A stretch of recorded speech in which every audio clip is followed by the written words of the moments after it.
Hello दोस्तों, मैं हूं अजय। मैथ्स का मेरे चैनल में आपका स्वागत करता हूं।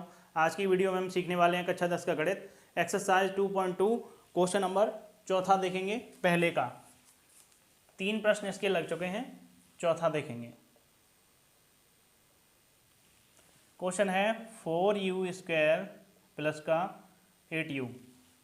तो देखो, इसमें अचरपद नहीं दिया है। अगर अचरपद दिया हुआ होता तो हम इसको गुणनखंड विधि से हल करते। अब इसमें अचरपद नहीं दिया है तो हम क्या करेंगे, इसे कॉमन लेके हल करेंगे, डायरेक्ट कॉमन लेंगे इसमें। तो देखो, थोड़ा डिटेल में समझाता हूँ इसको।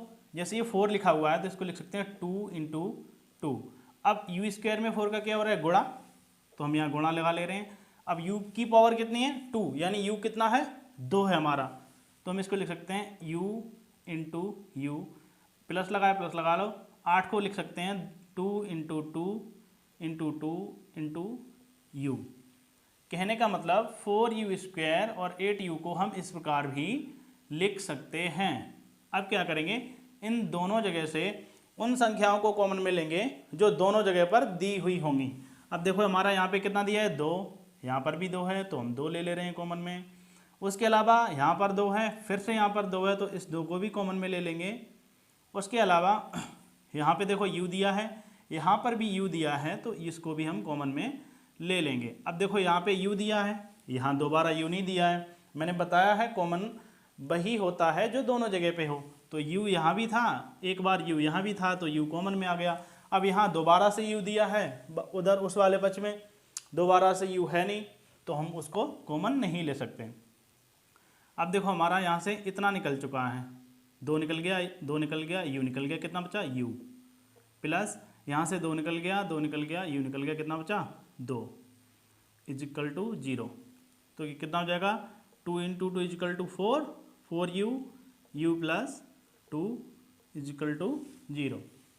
तो हो जाएगा 4u बराबर 0। तो u बराबर कितना हो जाएगा, 4 का इधर गुणा हो रहा है तो उस वाले पक्ष में u का क्या लगेगा, भाग, यानी 0/4।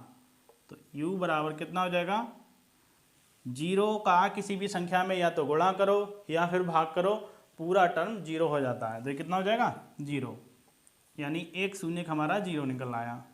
अब देखेंगे दूसरा वाला, u प्लस 2 इजिकल टू 0। तो u बराबर, इधर प्लस का 2 है, उधर जाएगा तो माइनस का 2 हो जाएगा। तो दूसरा शून्य हमारा निकला -2, यानी शून्य हमारे बने 0, -2। अब हम करेंगे सत्यता की जांच।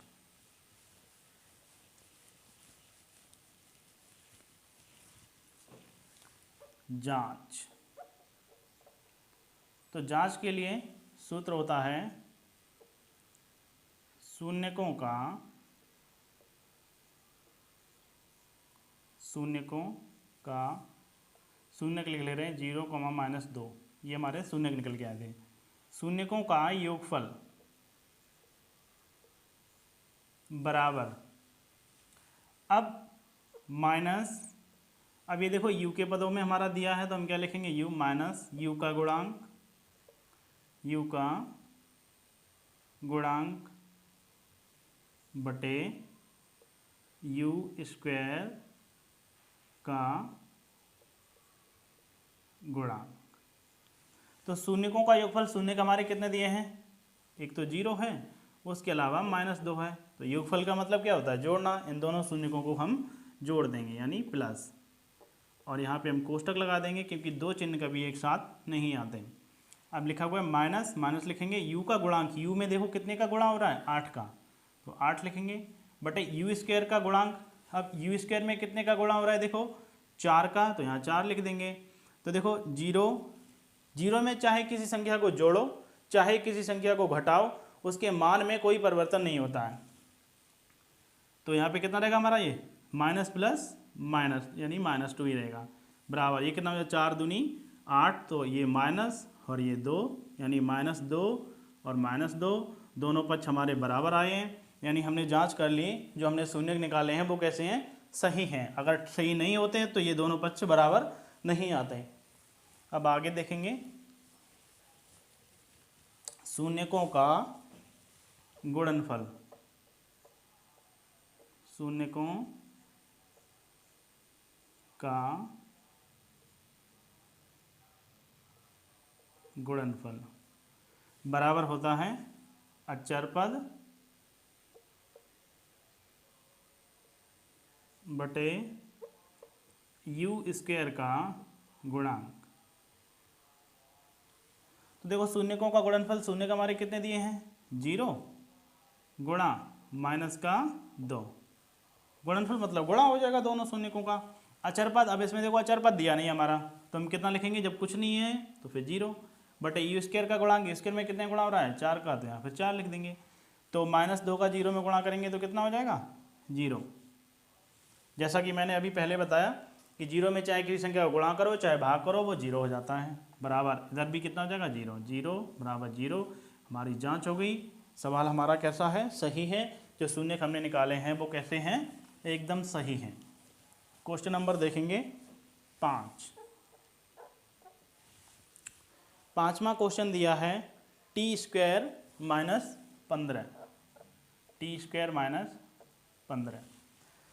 तो इसमें देखो अचर पद भी नहीं दिया है, ठीक है। उसके अलावा इसमें हम कॉमन भी नहीं ले सकते क्योंकि यहाँ पे देखो टी दिया है, यहाँ 15 है, मतलब कुछ भी सिमिलर नहीं है दोनों जगह पे। जब सिमिलर नहीं है तो फिर हम कॉमन नहीं ले सकते हैं। तो हम क्या करें,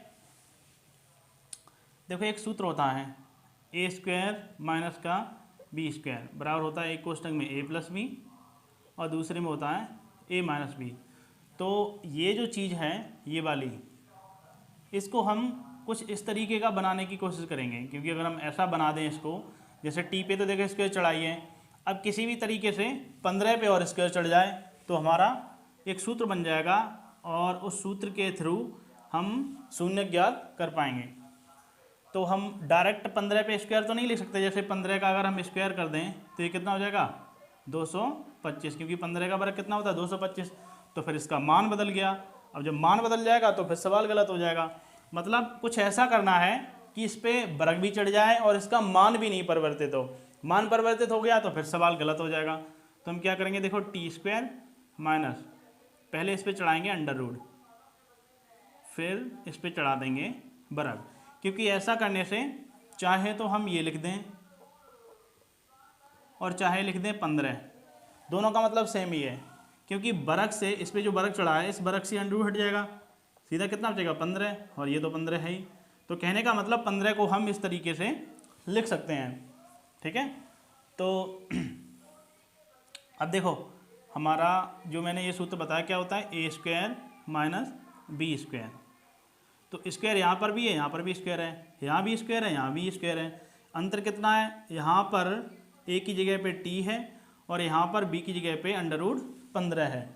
तो इसी तरीके से हम इसको लिखेंगे, ए की जगह पे जैसे ये लिखा है ए प्लस बी, तो ए की जगह पे कितना है टी, तो हमारा आ जाएगा टी, प्लस है तो प्लस आ जाएगा।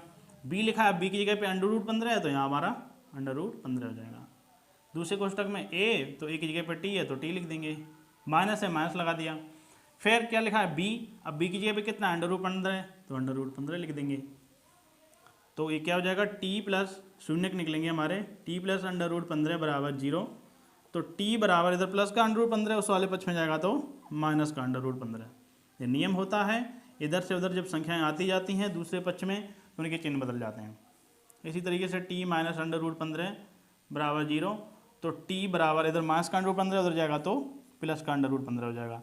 यानी हमारे जो शून्य निकलेंगे वो होंगे माइनस का under root 15 comma under root 15। तो ये हमारे शून्य निकल के आ गए। अब हम इसकी जांच करेंगे।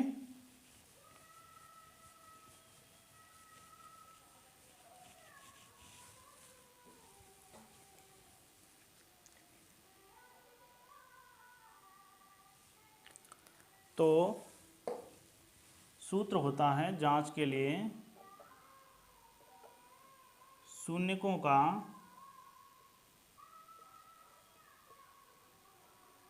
योगफल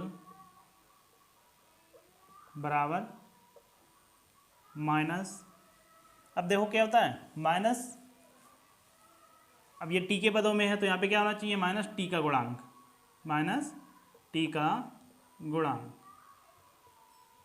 बटे टी स्क्वायर का गुणांक, ठीक है। तो तो देखो शून्यकों का योगफल, अब शून्य हमारे कितने दिए थे, एक तो था माइनस का अंडर रूट 15, दूसरा था प्लस का अंडर रूट 15, ठीक है। इनका योगफल करना तो हमने दोनों को जोड़ दिया है।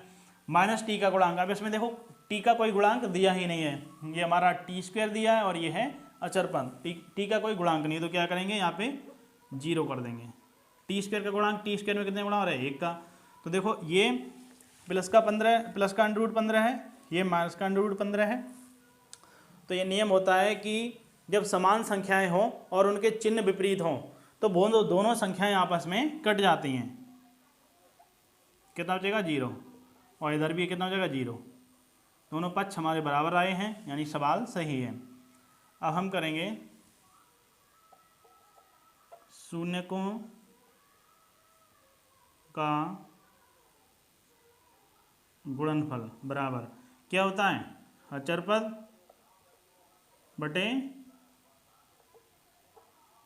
टी स्क्वायर का गुणांक।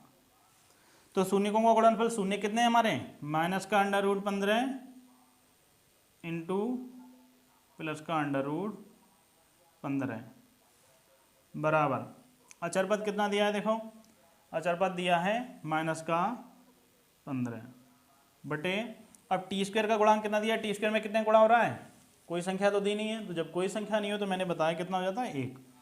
अब देखो ये कितना हो जाएगा, minus plus minus, under root 15 का जब अंडर रूट 15 में गुणा करेंगे तो ये हो जाएगा अंडर रूट 15 का स्क्वायर, जबकि एक बार ये है एक बार ये है, दोनों का आपस में गुणा करेंगे तो ये कितना हो जाएगा, 2 गुना हो जाएगा, इसलिए हमने इसकी पावर 2 कर दी है। और ये तो कितना हो जाएगा, माइनस का 15, तो बरक से इसका अंडर रूट हट जाएगा, कितना बचेगा, माइनस का 15 बराबर माइनस 15।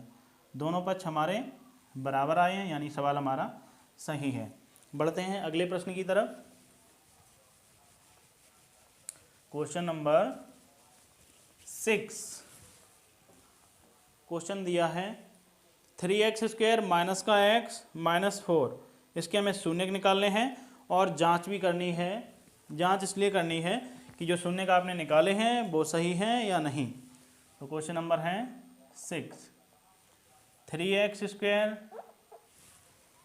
माइनस का x माइनस का 4। तो इसमें देखो एक्स स्क्वायर का गुणांक भी है, एक्स का गुणांक भी है और अचरपद भी दिया है, तो इसको हम क्या करेंगे, गुणनखंड विधि से इसको हल करेंगे। तो लास्ट वाले पद का गुणा पहले वाले पद में कर देंगे, तो जगह माइनस का 4, ये माइनस का 4 है, ये प्लस का 3 है, तो माइनस का गुणा जब प्लस में करते हैं तो माइनस आता है, 4 तिया 12 और एक्स स्क्वायर, यानी ये हो गया हमारा माइनस का 12x स्क्वायर। अब बीच वाला पद दिया है माइनस का 1x, एक लिखा नहीं है, लेकिन जब सिंगल x लिखा हो तो उसका मतलब यही होता है 1x, ठीक है। तो इसको हम क्या करेंगे, पहले वाले पद को ऐसे ही लिख देंगे और लास्ट वाले पद को ऐसे ही लिख देंगे। अब जो बीच वाला जो पद दिया है माइनस का 1x, इसको 2 संख्याओं में तोड़ के लिखना है, और वो 2 संख्याएं ऐसी होनी चाहिए कि उन्हें आपस में जब जोड़ा या घटाया जाए, या तो जोड़ने पे आ जाए या घटाने पे आ जाए, माइनस का 1x आ जाना चाहिए उन्हीं दोनों संख्याओं को, और गुणा करें तो माइनस का 12x स्क्वायर हो जाए। जैसे देखो माइनस का 4x प्लस का 3x, यानी हम माइनस, इसका मतलब क्या है, बराबर माइनस x, तो कहने का मतलब यह है कि माइनस x को हम इस तरीके से भी लिख सकते हैं। माइनस 4x में से जब प्लस के 3x जाएंगे तो माइनस का 1x बचेगा। अब इन्हीं का अगर आपस में हम गुणा करते हैं संख्याओं का, तो माइनस प्लस माइनस 4 तिया 12 और x का x में x स्क्वायर, यानी गुणा करने पे हमारा माइनस 12x स्क्वायर के बराबर भी आ रहा है और जोड़ने या घटाने पे माइनस 1x भी आ रहा है, यानी हमारी ये दोनों संख्याएं सही हैं। हम इन्हीं दोनों संख्याओं को लेंगे, तो माइनस का 4x प्लस का 3x। अब देखो दोनों जगह से कॉमन लेंगे, यहाँ से और यहाँ से, तो कॉमन देखो यहाँ पर x दिया है, यहाँ पर भी x दिया है, तो x कॉमन आ जाएगा। उसके अलावा यहाँ पे देखो 3 दिया, यहाँ पे 4 दिया, तो ये तो कॉमन हो नहीं सकता। कितना बचेगा, 3 बचेगा, और x की 2 घातें थी, एक निकल गई, 1 घात बचेगी। यहाँ पर x की 1 ही घात थी, वो पहले ही निकल चुकी है, तो कितना बचेगा, 4 प्लस। इसी तरीके से यहाँ से और यहाँ से कॉमन लेंगे, तो देखो कुछ भी कॉमन नहीं है, यहाँ पे x है, यहाँ पे x है नहीं, यहाँ पे 3 है, यहाँ पे 4 है, मतलब कुछ भी कॉमन नहीं दिख रहा। तो जब कुछ भी कॉमन ना दिखे तो वहाँ पे 1 कॉमन होता है। कितना बचेगा, 3x माइनस 4। ये 2 बार लिखा हुआ है, इसको 1 बार लिखेंगे, और ये x प्लस 1 एक कोष्टक में लिखेंगे, तो हो जाएगा 3x -4 बराबर 0, तो 3x इधर माइनस का 4 उधर जाएगा प्लस का 4, x बराबर इधर 3 का गुणा हो रहा है उधर भाग लगेगा, तो x की वैल्यू निकल के आई 4/3। इसी तरीके से x + 1 बराबर 0, तो x इधर प्लस का 1 इधर जाएगा तो माइनस का 1 हो जाएगा। यानी हमारे जो शून्य निकल के आए वो हुए 4/3 -1। हम जल्दी से इसकी जांच कर ले रहे हैं।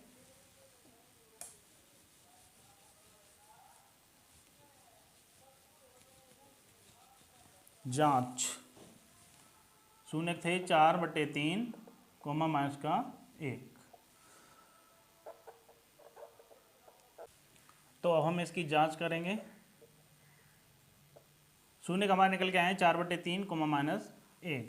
तो सूत्र होता है जांच के लिए शून्यकों का